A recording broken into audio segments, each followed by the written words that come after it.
करना है। तो आज हम आप लोगों के लिए एक नोटिफिकेशन पे चर्चा करने वाले हैं। बहुत दिनों से आप लोगों की कमेंट आ रही थी कि सर वीडियो के बारे में आप क्यों नहीं बता रहे हैं ग्राम पंचायत अधिकारी की जो न्यू वैकेंसी आई है। तो देखिए आज से फॉर्म भरना स्टार्ट हुआ है। हम वेट कर रहे थे कि सिलेबस भी आ जाए तो बाद में सिलेबस के बारे में भी चर्चा कर ले, लेकिन अब इसकी सिलेबस डिटेल में चर्चा नहीं कर पा रहे हैं। उसमें नोटिफिकेशन नहीं आई हुई है सिलेबस के बारे में, लेकिन फिर भी जितना कुछ है डिटेल सारी चीजें आपको बता दे रहे हैं। क्लासेस के बारे में बता देंगे और कैसे आपको पढ़ना है सिलेक्शन के लिए, ये भी हम बातें करने वाले हैं। तो आज के इस सेशन में हम बात करने वाले हैं ग्राम पंचायत अधिकारी जो वीडियो की नई वैकेंसी आई है 2023 की, इसके बारे में बात करने वाले हैं। टोटल जो पोस्ट रहने वाला है वो पोस्ट आपका रहने वाला है 1468। कितना पोस्ट है? 1468 यानी कि 1468 पोस्ट है। इसकी एज लिमिट क्या है? SSC जरूरी है, तो हाँ SSC जरूरी है, इसके बारे में भी बात करेंगे। सिलेबस क्या है? पेट का स्कोर कितना आपका होना चाहिए? योग्यता क्या है? आपकी क्वालिफिकेशन क्या होनी चाहिए? इन सभी चीजों के बारे में हम डिटेल में बात करने वाले हैं। ठीक है, तो सबसे पहले हम क्या करते हैं, नोटिफिकेशन पे चर्चा कर लेते हैं। जो आपकी ऑफिशियल नोटिफिकेशन आई है इस पे चर्चा कर लेते हैं। सारे बच्चे ध्यान देंगे, आप लोग जो इंपॉर्टेंट डेट है, डेट को आप लोग एकदम ध्यान से रखिएगा।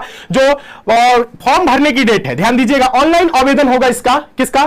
ग्राम पंचायत अधिकारी मुख्य परीक्षा। यहां पे लिखा हुआ है ग्राम पंचायत अधिकारी मुख्य परीक्षा। मुख्य परीक्षा मतलब आप सोच रहे होंगे प्रारंभिक परीक्षा कब हुई, तो प्रारंभिक परीक्षा पेट को आधार माना गया है। पेट के आपके जो स्कोर है उसी के आधार पर आपको मुख्य परीक्षा के लिए आपको क्वालिफाई किया जाएगा कि आप मुख्य परीक्षा देंगे कि नहीं देंगे। तो उसके बारे में भी हम चर्चा करेंगे कि पेट में कितना आपका स्कोर रहना चाहिए कि आप मुख्य परीक्षा दे सकते हैं। ठीक है, तो ये लास्ट में भी हम बात करने वाले हैं। पहले आप लोग इंपॉर्टेंट जो डेट है उसे देखिए।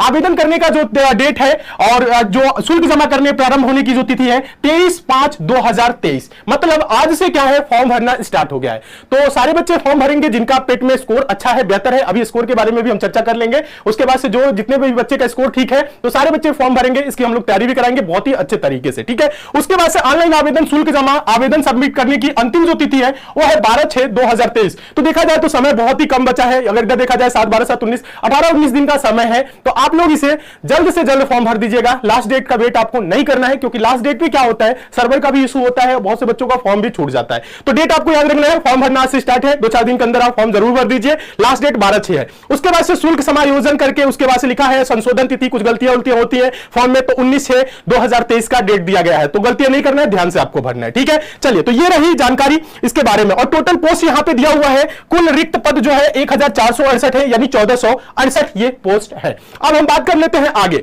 देखिएगा यहां पे थोड़ा सा ध्यान आप सभी को देना है। इंपॉर्टेंट चीज जो है, जो इंपॉर्टेंट चीज है नोटिफिकेशन की वो यहां पे दे दी है। टेलीग्राम पे भी आपको नोटिफिकेशन प्रोवाइड करा देंगे, वहां से एक बार अपने आप से भी पढ़ लीजिएगा। अगर कुछ रह जाता है तो या कमेंट कर देंगे तो हम दोबारा बता देंगे। ठीक है, तो देखिए ग्राम पंचायत अधिकारी मुख्य परीक्षा लिखा है तो अभ्यर्थियों की शॉर्ट लिस्टिंग उनके प्रारंभिक अर्हता परीक्षा 2022 जो आपकी पेट 2022 है के स्कोर के आधार पर की जाएगी। अतः इस परीक्षा में प्रतिभाग हेतु केवल वही अभ्यर्थी ऑनलाइन आवेदन कर सकते हैं जो प्रारंभिक अर्हता परीक्षा यानी जो आपकी पेट 2022 हुआ है में सम्मिलित हुए हैं एवं उनके आयोग द्वारा स्कोर कार्ड, ठीक है, स्कोर कार्ड जारी किया गया है। प्रारंभिक अर्हता परीक्षा 2022 में वास्तविक, ठीक है, स्कोर अथवा नॉर्मलाइज स्कोर में 0 या उससे कम या नकारात्मक अंक प्राप्त करने वाले अभ्यर्थी को मुख्य परीक्षा हेतु शॉर्ट लिस्टिंग नहीं किया जाएगा। इसका कहने का मतलब है अगर आपका पेट में जो स्कोर है वो 0 है या 0 से कम है या निगेटिव है तो आपको इसमें शॉर्ट लिस्टिंग नहीं किया जाएगा। तो यहां पे ना सोचिएगा कि पेट में आपका 4-5 नंबर है, 8 नंबर है तो आप इसके लिए शॉर्ट लिस्टिंग होंगे। नहीं,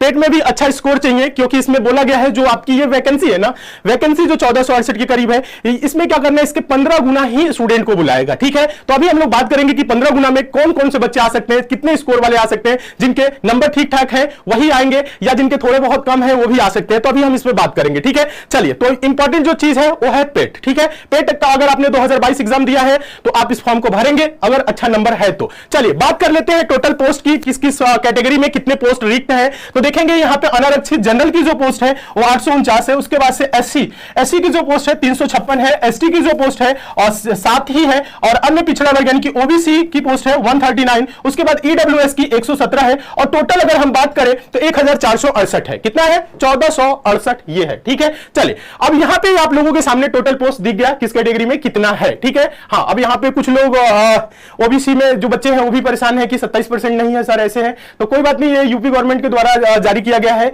इस पे बात चल रही है। अगर ऐसा होगा तो हो सकेगा तो इसमें पोस्ट में फेरफार भी किया जाए। ठीक है, चलिए अर्हताएं थोड़ा सा देख लीजिए जो आपका होनी चाहिए। देखिए अनिवार्य अर्हता शैक्षिक जो आपकी पढ़ाई लिखाई है क्या होनी चाहिए। उत्तर प्रदेश ग्राम पंचायत अधिकारी सेवा द्वितीय संशोधन नियमावली 2016 के अनुसार ग्राम पंचायत अधिकारी पद की सीधी भर्ती के लिए अभ्यर्थी अभ्यर्थी को निम्नलिखित अर्हताएं अवश्य धारित करनी चाहिए। क्या होनी चाहिए? पहला, 2 इसमें क्वालिफिकेशन आपके पास होनी चाहिए। पहले जो सबसे पहले है तो पेट तो आपको पास ही होना चाहिए, ठीक है, पेट आप पास है, उसके बाद से ठीक है, उसके बाद से आपकी जो है माध्यमिक शिक्षा परिषद उत्तर प्रदेश की इंटरमीडिएट परीक्षा या सरकार द्वारा उसके समकक्ष मान्यता प्राप्त कोई परीक्षा, यानी आप अगर 12th पास है तो आप एलिजिबल है फॉर्म भरने के लिए। उसके बाद से दूसरा है, देखिएगा ये भी इंपॉर्टेंट है, इसे भी ध्यान देंगे, NIELIT, ठीक है, यानी कि नीलिट जिसे हम लोग बोलते थे या से पहले डोएक संस्था बोला जाता था। डोएक संस्था द्वारा आप लोगों ने CCC किया होगा, लिखा है यहां पे, संस्था द्वारा प्रदत्त कंप्यूटर में CCC यानी कि CCC आपके पास सर्टिफिकेट होना चाहिए, CCC सर्टिफिकेट होना चाहिए। अब उसमें आपको ये ना सोचिएगा CCC में A ग्रेड है, B ग्रेड है, C ग्रेड है, D ग्रेड है, ये चीज नहीं सोचना है। अगर CCC आप एग्जाम पास है तो इसके लिए आप एलिजिबल है, ठीक है, ये चीज हो गया। यानी 2 चीजें आपके पास होनी चाहिए, 12th आप पास है, उसके बाद से आपके पास क्या होनी चाहिए? CCC, ठीक है। बहुत से बच्चे ऐसे हैं जो अभी तक CCC नहीं किए हुए हैं, बहुत से बच्चे ऐसे हैं जो CCC एग्जाम ही नहीं दिए हुए हैं और उनके पास सर्टिफिकेट ही नहीं है, तो वो बच्चे क्या हो जाएंगे? बाहर हो जाएंगे, चाहे उनका पेट में 80, 85, 90 कितना हो नंबर हो, कितना हो अच्छा पेट में परफॉर्मेंस किए हो, अगर CCC नहीं है तो बाहर हो जाएंगे। अभी हम आप लोगों को एक चीज बता देते हैं, जो भी स्टूडेंट ऐसे हैं जो CCC नहीं किए हुए हैं तो CCC आप लोग जरूर कर लीजिए, सारे बच्चे CCC कर लीजिए। CCC में बहुत ही नॉर्मल चीजें पूछी जाती है कंप्यूटर की, आप छोटी सी मार्केट से कोई भी पतली बुक ले लेंगे या ऑनलाइन आप क्लासेस देख लेंगे, 10-20 क्लासेस देख लेंगे तो उतने में CCC आप आराम से पास कर लेंगे, तो आपके पास सर्टिफिकेट भी हो जाएगा। तो जो बच्चे रह रहे हैं या नहीं भी अगर CCC किए हैं तो आप CCC जरूर कर लीजिए, ठीक है, या पेट अभी नहीं तक दिए हैं कोई बात नहीं, CCC का सर्टिफिकेट लीजिए, फिर से जब अगला पेट आएगा तो उसे आप जरूर दीजिएगा, ठीक है। चलिए, CCC नहीं है, बहुत से बच्चों के पास CCC नहीं है, जिस वजह से क्या होगी, हाँ, जिस वजह से जो पेट का स्कोर रहने वाला है कम भी रह सकता है, ठीक है। चलिए, उसके बाद से यहां पे देखिएगा कुछ छूट भी है, अधिमान्य रहता है ऐसे अभ्यर्थी को जिसने प्रादेशिक सेना में न्यूनतम 2 वर्ष की अवधि तक सेवा की हो, 2 वर्ष की सेवा की हो, देखिएगा, या उसके पास राष्ट्रीय cadet corps NCC national cadet corps, समझ रहे हैं ना, NCC का B प्रमाण पत्र प्राप्त किया हो, A प्रमाण पत्र नहीं, B, C है तो भी अच्छा है, B है, कम से कम चाहिए आपको B प्रमाण पत्र आप पास है, B प्रमाण पत्र किए हैं तो आपको उस टाइम पे अगर 2 बच्चों के नंबर क्या होते हैं, अगर समान होते हैं तो आपको वरीयता दी जाएगी, क्योंकि इन्होंने इनके पास B सर्टिफिकेट है तो आपको वरीयता मिलेगी, छूट मिलेगी उस टाइम पे जब 2 बच्चों के नंबर समान होंगे। अगर आप ही की तरह एक और कोई स्टूडेंट आ जाए और एक NCC किया हुआ है एक नहीं किया हुआ है तो NCC वाले को वरीयता दी जाएगी, तो NCC B प्रमाण पत्र है तो आपको फायदा होने वाला है, ठीक है। चलिए आगे हम आप लोगों को बात कर लेते हैं एज क्या रहने वाली है, ठीक है। एज ध्यान दीजिएगा, जो एज रहने वाला है वो देख लीजिए। एज लिखा हुआ है कि 1 जुलाई को 18 वर्ष की आयु प्राप्त कर ली हो और 40 वर्ष से अवधि की आयु प्राप्त ना की हो। एज रिलैक्सेशन भी है अलग अलग कैटेगरी में, लेकिन जो सॉरी जो आयु है वो 18 से क्या है 40 है, तो आयु आप देख ही रहे हैं बहुत ज्यादा है, तो आप इसके लिए एलिजिबल होंगे ही। बहुत सारे बच्चे स्टूडेंट जो होंगे और बड़े भी जो होंगे, सीनियर भी होंगे, वो भी एलिजिबल होंगे इसके लिए फॉर्म भरने के लिए, ठीक है। चलिए उसके बाद से बता लेते हैं, देखिएगा ये देखिएगा, चयन का आधार केवल लिखित परीक्षा, मतलब चयन का जो आधार होगा, जो सिलेक्शन का आपका प्रोसेस होगा और जिसमें मतलब सिलेक्शन आपकी होगी वो होगी लिखित परीक्षा के आधार पे ही मेरिट बनेगा, ठीक है। लिखित परीक्षा के आधार पे ही मेरिट बनेगा और उसी के आधार पे आपका सिलेक्शन होने वाला है, ठीक है। हाँ, तो यहां पे आपको क्या करना है, सबसे पहले बता दें, लिखित परीक्षा आपकी बेहतर होनी चाहिए सिलेक्शन लेने के लिए। क्या पढ़ना है, कैसे पढ़ना है, उसके बारे में भी हम आपको जानकारी देंगे। अभी यहां पे एक चीज दिया हुआ है, परीक्षा योजना और पाठ्यक्रम, जो पाठ्यक्रम रहने वाला है, इसका सिलेबस रहने वाला है, तो इसमें लिखा हुआ है लिखित परीक्षा हेतु परीक्षा योजना एवं पाठ्यक्रम तथा परीक्षा तिथि के संबंध में यथा समय पृथक से सूचित किया जाएगा। अभी मतलब इसमें पाठ्यक्रम के बारे में नहीं बताया गया है, तो हम लोग क्या करेंगे, देखिएगा, जो पहले सिलेबस था, देखिएगा जो पहले 2018 में एग्जाम हुआ था उसी सिलेबस के अकॉर्डिंग पढ़ाई करेंगे। हो सकता है इस बार आपके एग्जाम में कंप्यूटर भी ऐड हो जाए, क्योंकि कंप्यूटर देखा जा रहा है कई जगह ऐड किया गया है, जैसे आप देख रहे हैं सीजीएल में, सीएचएसएल में, इसी तरह से कंप्यूटर को यहां पे ज्यादा वरीयता दी जा रही है, तो हो सकता है ऐड हो जाए। ना भी हो तो पहले का जो सिलेबस है पूरा बदलेगा नहीं, रीजनिंग आता है, जीएस आता है, हिंदी आता है, कितने क्वेश्चन आते हैं अभी हम बात करेंगे, ठीक है। पहले ये देख लीजिएगा थोड़ा सा लिखित परीक्षा के संबंध में विशेष नोट, यहां पे आप देखेंगे लिखा गया है, ग्राम पंचायत अधिकारी की लिखित परीक्षा हेतु विज्ञप्ति पदों के सापेक्ष श्रेणीवार 15 गुना अभ्यर्थी को अंतिम कट ऑफ अंक या परसेंटेज, ठीक है, परसेंटाइल स्कोर 10 के 02 स्थान यानी 2 अंक तक धारित करने वाले समस्त अभ्यर्थियों को सम्मिलित करते हुए को मुख्य परीक्षा हेतु शॉर्ट लिस्ट किया जाएगा। ये बोल रहा है जो आपका टोटल पोस्ट है 1468 जो पोस्ट है इसका बोल रहा है 15 गुना, तो इसका 15 गुना लगभग 22,000 के समथिंग हो रहा है, यानी 22,000 स्टूडेंट को ये क्या बोल रहा है कि बुलाया जाएगा परीक्षा के लिए, जो आपका ग्राम पंचायत अधिकारी का मुख्य परीक्षा होने वाला है, वीडियो का मुख्य परीक्षा होने वाला है। लगभग 22,000 स्टूडेंट को ये शॉर्ट लिस्टिंग करेंगे और बुलाएंगे मुख्य परीक्षा के लिए। तो 22,000 स्टूडेंट में कौन कौन से स्टूडेंट आएंगे जिनका पेट में स्कोर कितना है इसके बारे में हम आप लोगों को बता दें। देखिएगा आप यहां पे टोटल पोस्ट तो देख ही रहे हैं, सबकी पोस्ट क्या क्या रहने वाली है। तो लगभग हम लोगों ने एक अनुमान लगाए हैं कि लगभग क्या हो सकता है, अनुमान ही लगाया जा सकता है, क्योंकि इस बार क्या है ना, इस बार हम आपको बता दें एक चीज जानकारी आप लोगों को देना चाहेंगे। देखिए बहुत से स्टूडेंट हैं जिनके पास ट्रिपल-C नहीं है। ट्रिपल-C नहीं है तो वो स्टूडेंट क्या होंगे, वो स्टूडेंट क्या होंगे, वो स्टूडेंट बाहर हो जाएंगे। ठीक है, वो स्टूडेंट सीधा सीधा बाहर होने वाले हैं। तो क्या होगा कि पेट की जो कट ऑफ रहने वाली है, जो स्कोर कार्ड रहने वाला आपका, हो सकता है थोड़ा सा कम जाए पेट की। ठीक है, हाँ पेट का जो स्कोर है आपका हो सकता है थोड़ा सा नीचे रहे। ठीक है, तो ट्रिपल-C की वजह से बाहर जाएंगे। बहुत से ऐसे बच्चे होंगे जो पेट का एग्जाम दिए होंगे, अभी आपका सीजीएल का रिजल्ट आया, पिछला आया, उसके बाद से अभी आया, तो इसमें बहुत सारे बच्चे ऐसे होंगे जो सीजीएल में सेलेक्ट हो गए होंगे, सीएचएसएल में हो गए होंगे, और भी अन्य कई जगह पे रिजल्ट आया है, सेलेक्ट हो गए होंगे। तो वो क्या करेंगे, वो इसके लिए वीडियो के लिए फॉर्म नहीं भरेंगे। ठीक है, तो इस वजह से क्या हो सकता है कि आपकी पेट में थोड़ा बहुत आपको वरीयता मिल जाए, मतलब कहने का मतलब है उसकी कट ऑफ कम जाए। तो एक हम लोग अनुमान लगा रहे हैं मैक्सिमम जो आपके पेट का स्कोर कार्ड जो 2022 है वो कितने नंबर तक हो सकता है, 70 से 75। 70 से 75 के बीच देखा जाए तो 70 अगर आपके हैं तो आप ज्यादातर उम्मीद है, बहुत ज्यादा उम्मीद है कि 70 वाले बच्चे जो है उनको मुख्य परीक्षा के लिए बुलाया जाए। कितने, 70। हो सकता है कि ये थोड़ा बहुत कम भी हो जाए ट्रिपल-C की वजह से।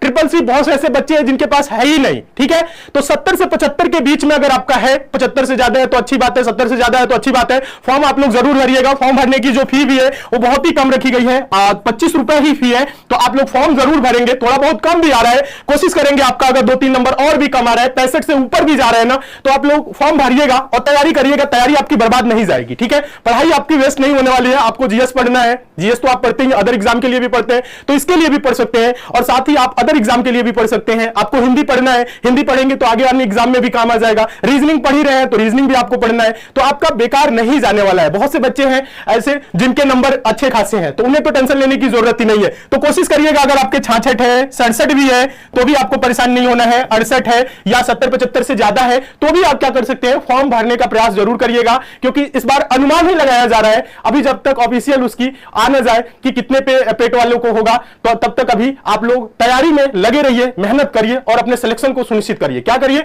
सारे बच्चे पढ़ाई करिए, पढ़ाई बर्बाद नहीं जाएगी। हाँ ठीक है, चलिए थोड़ा सा हम आप लोगों को और जानकारी बता देते हैं। तो आप लोग 70 से 75 के अगर करीब है तो टेंशन नहीं लेना है, आप लोग शॉर्टलिस्ट किए जाएंगे मुख्य परीक्षा हेतु। चलिए और हम आप लोगों को बता दें सबसे ज्यादा जरूरी चीज आप लोगों के मन में आ रहा है, क्या पढ़े और कैसे पढ़े, क्या पढ़े और कैसे पढ़े। देखिए इसके पुराने सिलेबस के अकॉर्डिंग ही अभी आप लोगों को क्या है, तैयारी करनी है, क्योंकि अभी नया सिलेबस कुछ बताया नहीं गया है। नहीं बताया गया है तो कोई बात नहीं, पुराना जो सिलेबस है उसी के अकॉर्डिंग हम लोग तैयारी करेंगे। जो पुराना सिलेबस है उसमें आपका क्या होता था, पहले रीजनिंग के 50 क्वेश्चन 100 नंबर के, मतलब एक क्वेश्चन 2 नंबर का होने वाला है। ठीक है, जीएस के 50 क्वेश्चन, एक क्वेश्चन 2 नंबर के यानी 100 नंबर के। फिर उसके बाद से हिंदी के 50 क्वेश्चन, एक क्वेश्चन 2 नंबर के यानी 100 नंबर के। टोटल देखा जाए नंबर ऑफ जो क्वेश्चन होंगे 150 और टोटल जो नंबर होने वाले हो है 300, यानी 150 के क्वेश्चन 300 नंबर। और इसमें एक निगेटिव मार्किंग इसमें थोड़ा अच्छा लेवल का होता है, सब में जैसे एसएससी वगैरह में आप देखे थे 1/4 1/3 इस तरह से होता है, लेकिन इसमें 1/2 है, आधा का निगेटिव मार्किंग है। तो निगेटिव मार्किंग इसमें बहुत ही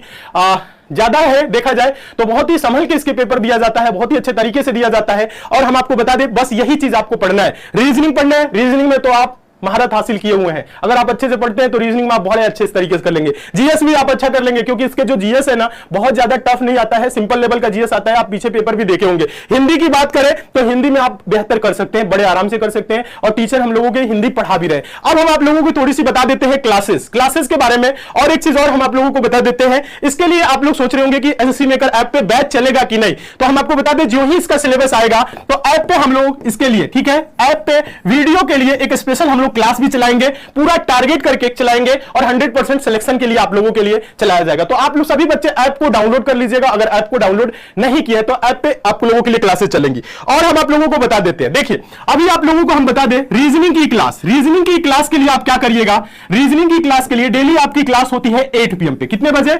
8 बजे क्लास होती है। एक दिन मैथ चलता है और एक दिन रीजनिंग। तो मैथ तो इसमें आपको पढ़ना नहीं है, पर रीजनिंग पढ़ना है। जिस दिन रीजनिंग रहेगा उस दिन आप रीजनिंग जरूर पढ़िएगा। उसके बाद से हम आपको बता दें जीएस की इसकी क्लास हम शेड्यूल करा रहे हैं 2 PM से। कितने बजे? यूट्यूब पे बात कर रहे हैं, ये फ्री क्लासेस आप लोगों के लिए प्रोवाइड कर रहे हैं, ये यूट्यूब पे बात कर रहे हैं, ठीक है। देखिए रीजनिंग की क्लास आपकी 8 PM पे अल्टरनेट डे पे होंगी। जीएस की आपकी क्लास हम शेड्यूल करा रहे हैं 2 PM पे। जोगेन सर आप लोगों को पढ़ाएंगे, बहुत ही बेहतरीन तरीके से आपको जीएस पढ़ाएंगे। आपके पूरे के पूरे नंबर बनने वाले हैं, टेंशन लेने की बिल्कुल भी जरूरत नहीं, मन लगा के पढ़ने की जरूरत है। उसके बाद से बात कर लेते हैं हम हिंदी की। तो हिंदी के लिए हम आप लोगों के लिए क्लासेस करा रहे हैं, स्टार्ट करा चुके हैं। 5 PM पे डेली क्लास चल रही है। तो ये आप लोगों के लिए फ्री क्लासेस हम आप लोगों के लिए प्रोवाइड कर रहे हैं, ताकि सारे बच्चे अभी से क्या करें, तैयारी में लग जाए। जब इसका एक और नोटिफिकेशन आता है जिसमें सिलेबस का जिक्र किया जाएगा, उसके बाद से हम लोग एप्लीकेशन पे भी क्लासेस चलाएंगे। तो ये आपकी टाइम टेबल रहने वाला है। आपकी 8 बजे शाम को क्या होने वाली है, रीजनिंग की क्लास होने वाली है। जीएस की क्लास 2 PM पे होगी और 5 PM पे आपकी हिंदी की क्लास होगी। तो इन क्लासेस को आप ज्वाइन करके तैयारी अपना बेहतर करिए। ये नहीं कि अब नोटिफिकेशन आएगा सिलेबस का तब पढ़ेंगे, ऐसे पढ़ेंगे वैसे पढ़ेंगे, नहीं, ये सब बिल्कुल भी आपको नहीं सोचना है। आपको पढ़ाई करना है और हम आपको बता दें पढ़ाई कभी बेकार नहीं जाता है, ठीक है। तो आपको पढ़ते रहना है, अच्छे से पढ़ना है। फिर भी आपको कहीं दिक्कत है, समस्या है, तो आप हमें मैसेज कर सकते हैं, आप हमें कमेंट कर सकते हैं, नीचे आप बता दीजिएगा। अगर कुछ रह जाता है तो भी बता देंगे, तो हम लोग बातें कर लेंगे, ठीक है। उम्मीद करते हैं ये सेशन आपको बहुत ही अच्छा लगा होगा। हाँ, 4 PM पे रीजनिंग की क्लास चलती है निखिल सर के द्वारा, तो एसएससी सीजीएल सीएचएसएल एमटीएस के लिए पढ़ा रहे हैं। तो 8 PM पे हम वीडियो एग्जाम के लिए भी उसमें क्वेश्चन शामिल करेंगे, ठीक है, ताकि आपका वीडियो का एग्जाम है वो भी चल जाए और भी अदर एग्जाम है वो भी साथ में चल जाए, ठीक है। तो आप लोग अच्छे से पढ़िए, मन लगा के तैयारी करिए और अपने सिलेक्शन को सुनिश्चित करिए। तो आप लोगों के लिए ये फ्री क्लासेस प्रोवाइड कर रहे हैं, इन सभी क्लासेस को आप अच्छे से ज्वाइन करिए और अपने तैयारी को बेहतर बनाइए और अपने सिलेक्शन को सुनिश्चित करिए, ठीक है। तो दोस्तों इस सेशन को हम यहीं तक रखेंगे, जैसे ही और कुछ नोटिफिकेशन आता है, सिलेबस आता है, तो उसके बारे में भी हम आपको जानकारी देंगे। तो सारे बच्चे ऐप को डाउनलोड कर लीजिए। ऐप को डाउनलोड नहीं किए हैं तो टेलीग्राम से भी जुड़ जाइए। कोई आपको डाउट है तो नीचे कमेंट कर दीजिएगा, उस कमेंट को देखा जाएगा और जवाब भी आपको दिया जाएगा, ठीक है। तो चलिए, तो आज के लिए दोस्तों इतना ही, मिलते हैं अगली क्लास में। तब तक के लिए दोस्तों धन्यवाद।